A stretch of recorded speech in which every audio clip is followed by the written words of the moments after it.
Listen, I tell people Joseph was an investment banker. I mean, Joseph in the Bible. And during Joseph's time, Egypt was a monopoly in a couple of areas.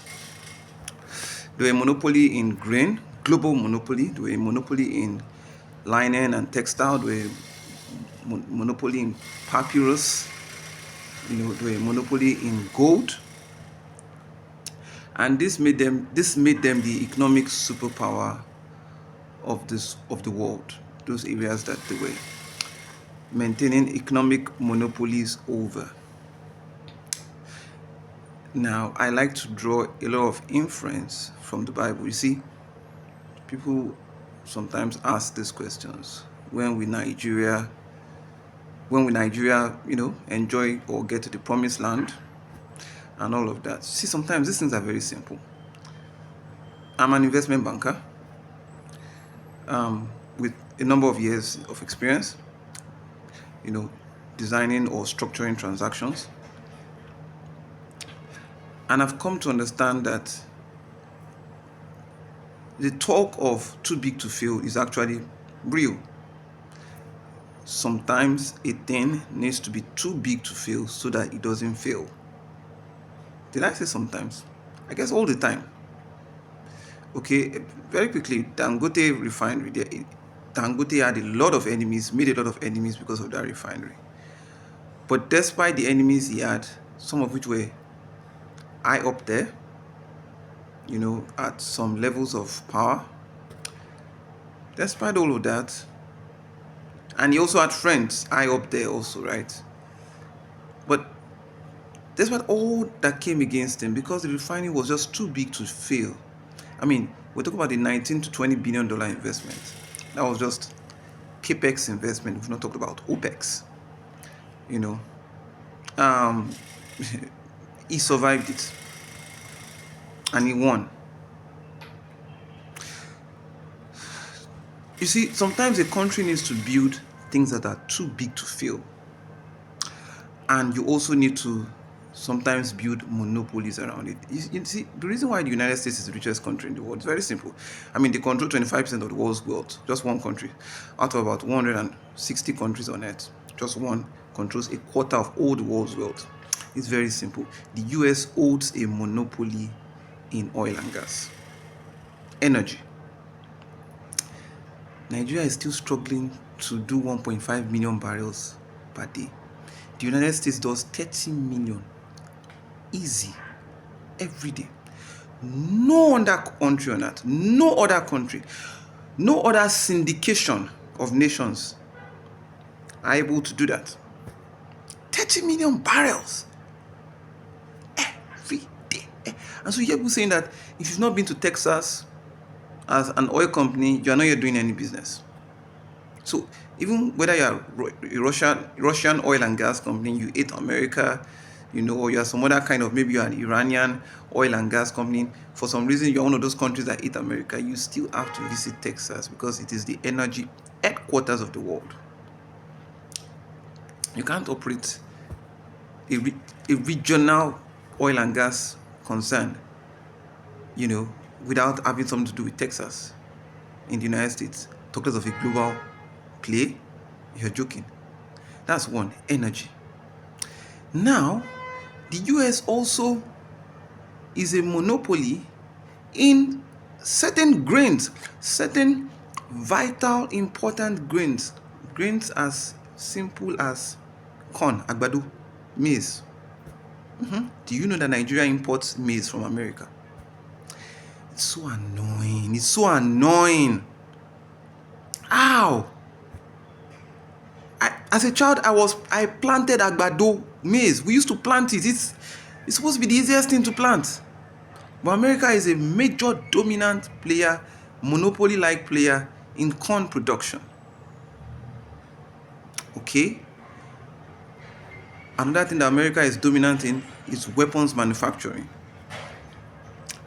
Okay, so when you build and you supply the world's largest cache or amount of weapons, I mean, and they have the largest wealth funds, wealth mutual, the largest defense funds, private equity defense funds, you know, venture capital focus on defense funds, on defense, venture capital funds focus on defense, public equity funds or index funds focused on defense. Name it all, they have everything in America. You see why they are the superpower. Now let's talk to the masquerade in the room. That's why the elephant in the room. And what is that? AI. America controls AI technology, starting with data centers. America presently has a capacity of between 4 and 7 gigawatts of AI data centers, roughly, gigawatts. And then, but in terms of total number of, data centers capacity in the United States, we're talking about 50 something gigawatts that the US presently has installed. No other country has anything close to that. To put it in perspective, Africa has just 1.5 gigawatts. Out of that 1.5 gigawatt, Nigeria controls only 5%. 5%. See, these things again are very simple. Do you know that there are about 40 raw materials involved in the production of chips and semiconductors, which are very necessary to build data centers, especially AI-focused data centers? All of the robotics, all of the artificial intelligence machines, all of the spacecraft, all of the digital tools like the one I'm using, to record this video, your laptops, your computing powers, everything, your cars, your electric vehicles, your solar facilities, your energy facilities are now we're entering a world where they now are going to rely on chips and semiconductors. Nigeria produces every raw material needed for chips and semiconductors. Can you believe that? All, without one exception, Nigeria has everything in this earth. We can mine everything. We have all of them in abundance. See, this thing is simple. The Tinubu government, and I doff my hat for the Tinubu government, because I didn't believe that they were going to be able to turn the economy around in 2 years. That doesn't mean I'm going to vote for Tinubu, but he did well. He did well. In 2 years, he turned the economy around. And then I think it's going to play to his advantage, because in 2 years' time, again, from now, you will feel the impact on the people. So the people cannot feel the impact, and that's why people are still complaining. And then to play just in time for his election. And if people feel good economically, they are likely going to vote for you. But I'm not talking politics today. You see, every great nation that has been built was built by the private sector, not the public sector. In Nigeria today, the private sector controls 95% of the GDP. Some say 96%. It's not just in Nigeria, it's all over the world. The private sector dictates everything that happens. Now that brings me back to investment banking. Investment banking has changed the world. Investment banking built the largest and the greatest economy on earth, the biggest monopoly on earth, that's the United States.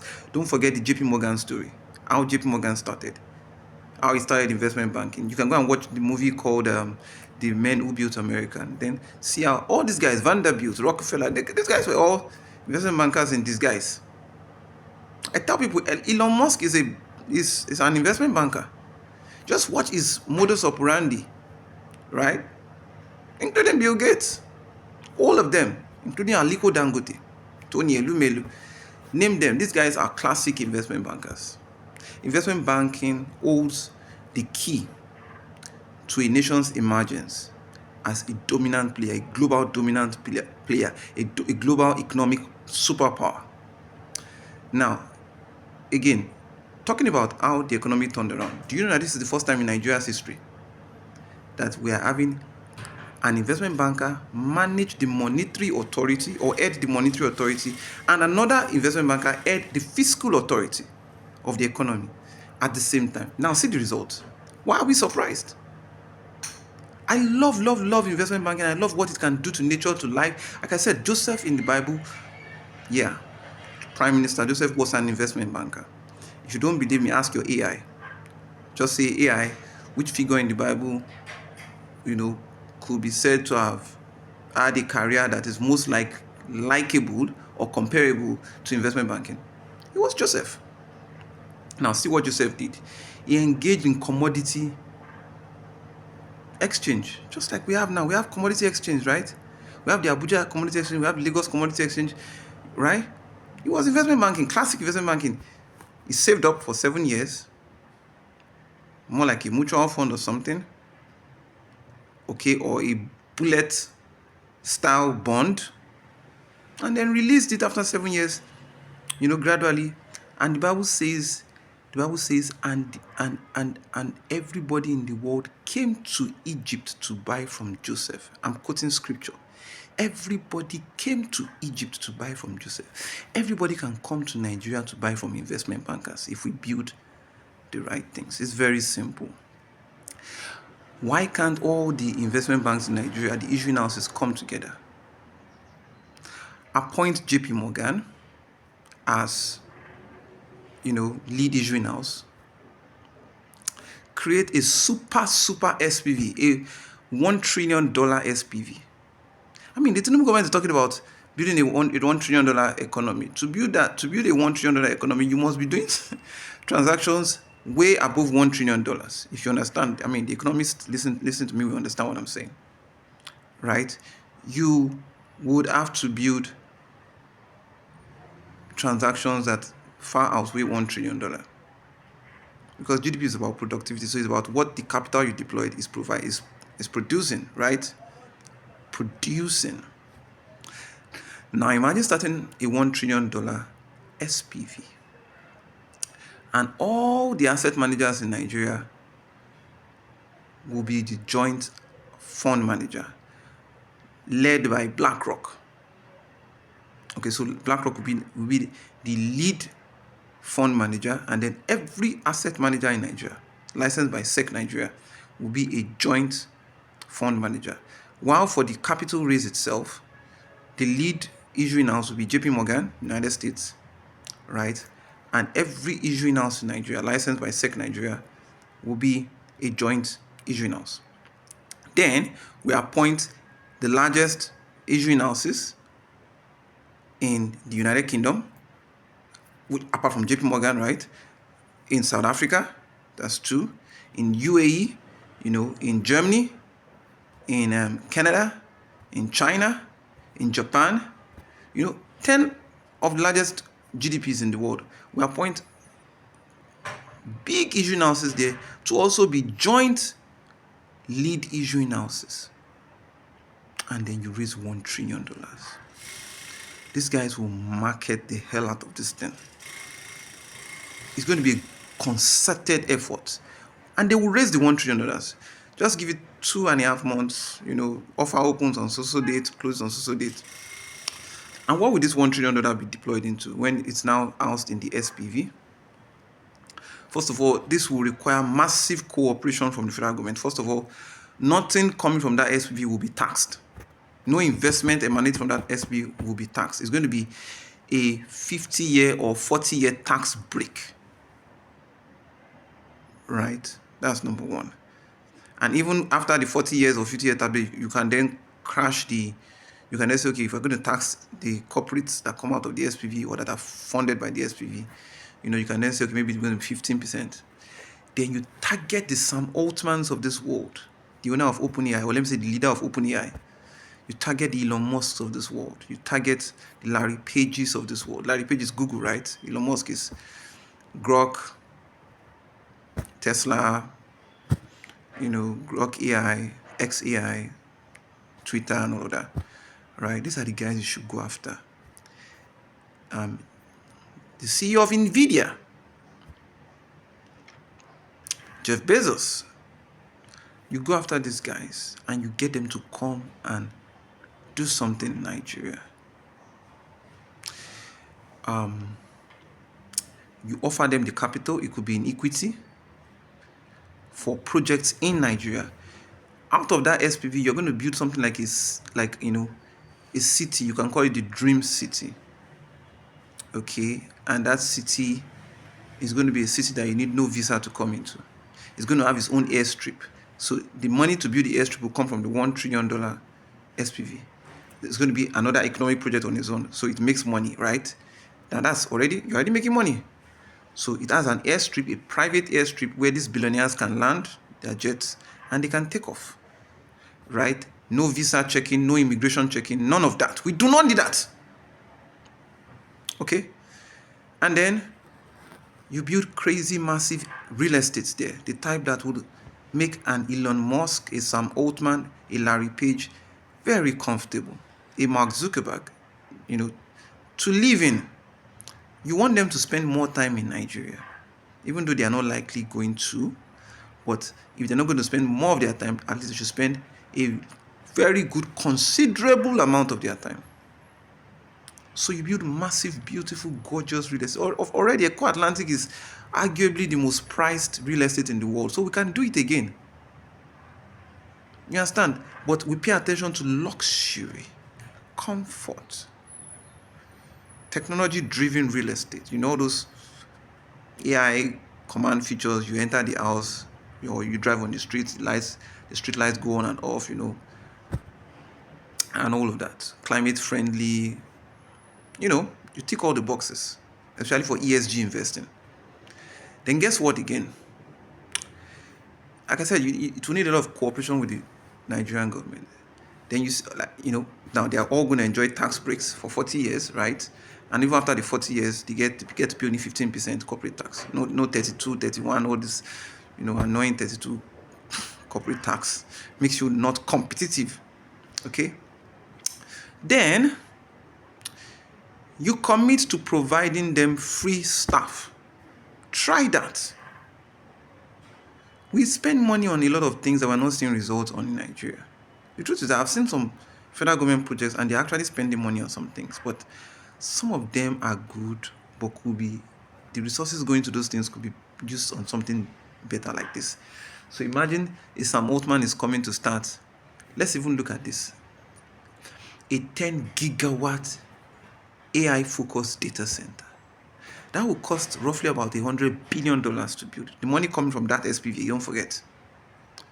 Okay, it could generate about $5-6 billion in, revenue every year. Now, don't forget, it's not tax. It's tax free. You could do a dual listing on the New York Stock Exchange and the NGX, right? So that way you are boosting the profile of the NGX, right? You see, these things are not that difficult. Okay, and then you have to build a corresponding power generation and supply center. That will cost you maybe around $100 billion also to build 10 gigawatt of electric supply, or $200 billion. You can see that you're already spending the money correctly. You've built an airstrip, you've built solid estates, infrastructure projects, and all of that. You understand? You build everything that needs to be in the city, water supply. It must beat Florida, estate, billionaire estate standards. You know what I'm talking about, right? Okay. And then you offer to give them free staff. What I mean by free staff is the Nigerian government will pay, yes, the salaries of those staff. Sometimes these things are not difficult. We have what I call an overbloated and redundant labor force at the federal level and at the state level. I'm talking about civil servants. Sorry if this doesn't sound good to civil servants that are listening, but we need productivity in this country, right?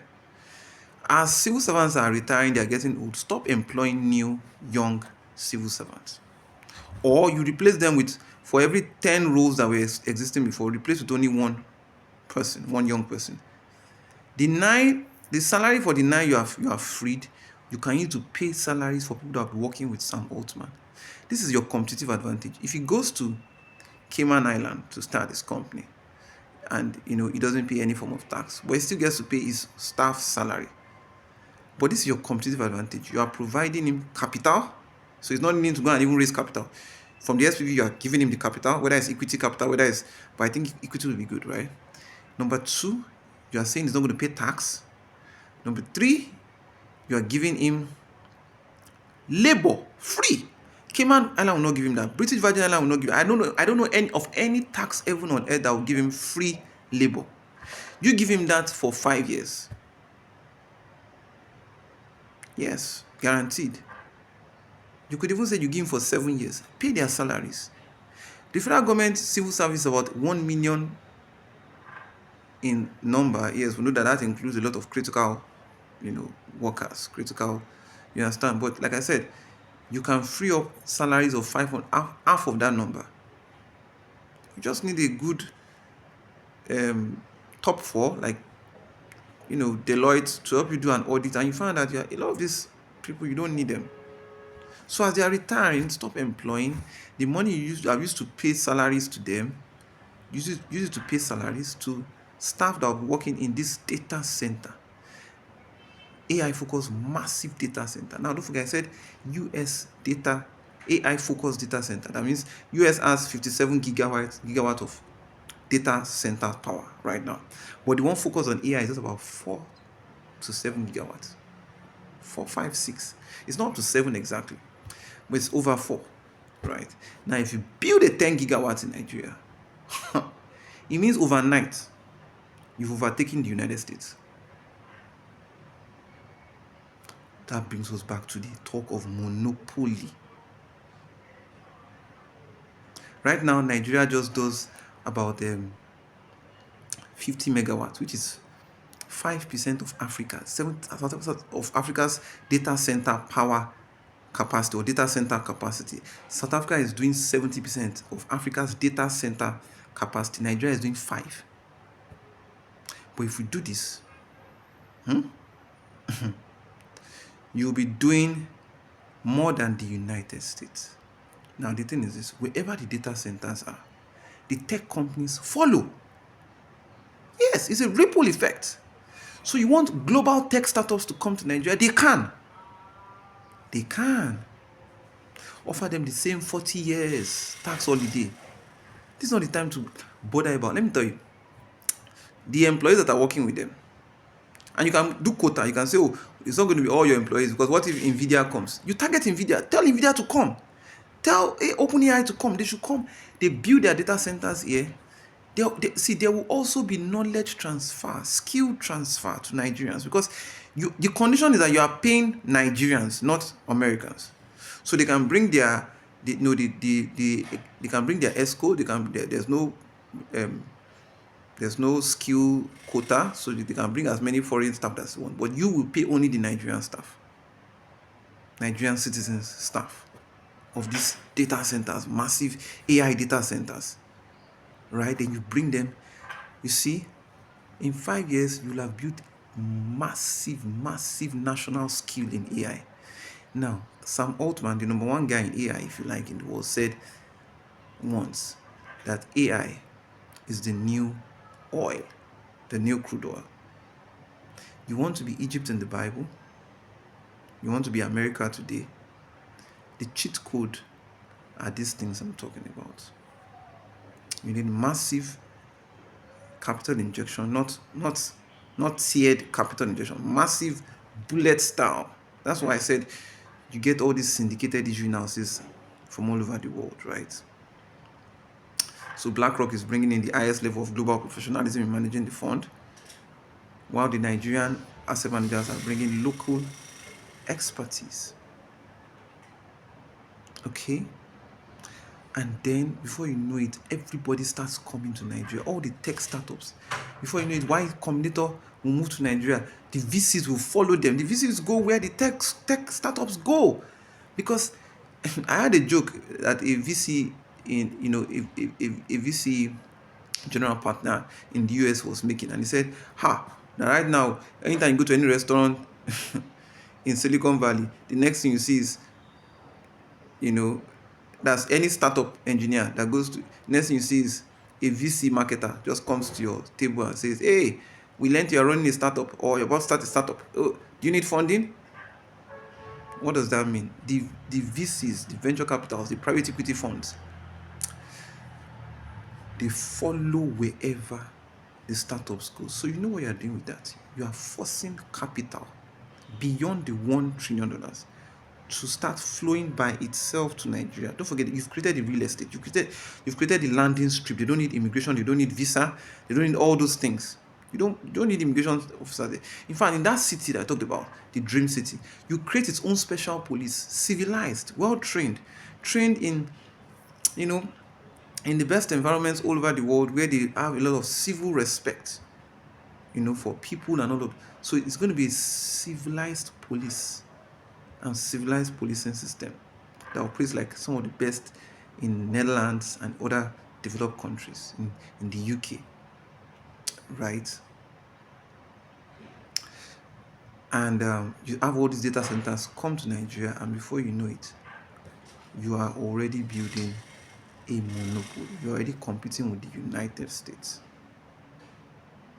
And guess what? You are creating massive jobs. I wish there's an investment bank. I know there are investment bankers listening to this, but I mean, like I said, every great thing started with the private sector. This is not something that government will sit down and start by themselves. No. Maybe if there are some investment bankers listening to this, and they can say, let's come together and start working on this thing. These are early days. AI is the cheat code. AI can be what you use to overtake the world. Imagine that $1 trillion fund. Imagine 60% of it being sunk into raw AI investment, infrastructure investment. You hear Trump keep on talking about AI is the next thing. AI is the next thing. We need to be ahead of the world. See in the Bible, just Egypt was a monopoly in grains, food. They were a monopoly in papyrus. Papyrus was the early days of ink, writing materials. So if the world wanted to document anything, government wants to document laws, policies, they needed to go and ship in or buy ink and writing materials, mostly made from papyrus, from Egypt. And at that time, Egypt was the only one that had the raw material of papyrus. Just like we have the raw materials in our earth for AI. Have you noticed that papyrus is information-based? Information, okay? Organizing information, writing information, selling information, documenting information. AI is also all about information. I found out that it is information that matters. Oil was the oil, but information forever is now the new oil. Forever. It started with the computer booms in the mid-90s, when we started having the Yahoos and all those things, and later in the early 2000s with Facebooks and everything. And that was how information came to take over as the world's new oil. AI is the latest frontier and the most advanced frontier of papyrus of Egypt's time, when Joseph was prime minister. Don't forget that Egypt had been a global superpower before Joseph became prime minister. So they were selling papyrus, and they were the only one. That's what Trump is talking about, that if we can dominate AI, the world will rely on us, because information is everything. Information is everything. The world will come. Now, it's hard to imagine a bank operate without a computer. Meanwhile, there was a time, like when my dad was working in UBA many years ago. It was ledger. They will write with biro on teller, ledger, all those things, and they record all their banking transactions for the day. But now, a banker does not even know how to even if they are. Have you heard when they say, "Oh, a bank's IT system had a fault from the headquarters," and that whole day the bank did not operate? Meanwhile, there was a time that they just used biro, pen, and ledgers. Yes. So you see, it's all about information. This is how to build a $1 trillion economy. And investment bankers hold the key. Government will not come and tell us this. Is we investment bankers are supposed to come together, sit down, unite as one industry, build something solid, get the Nigerian government on board. See how America melts, because they finally see a real competitor in us. And like I said, the best part, all the raw materials to build the data center are here. Nigeria is already independent in cement, concrete, which you need to build the actual factory. And then the other things, the other raw materials are air. And then for the electricity that will power the data center, Nigeria is arguably the largest owner of natural gas reserves. The power plants that you need for data centers are best powered by either nuclear power facilities or natural gas. We have the cheapest natural gas, the highest, arguably the highest reserves in the whole world.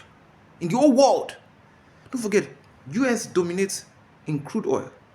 We can dominate with natural gas and AI.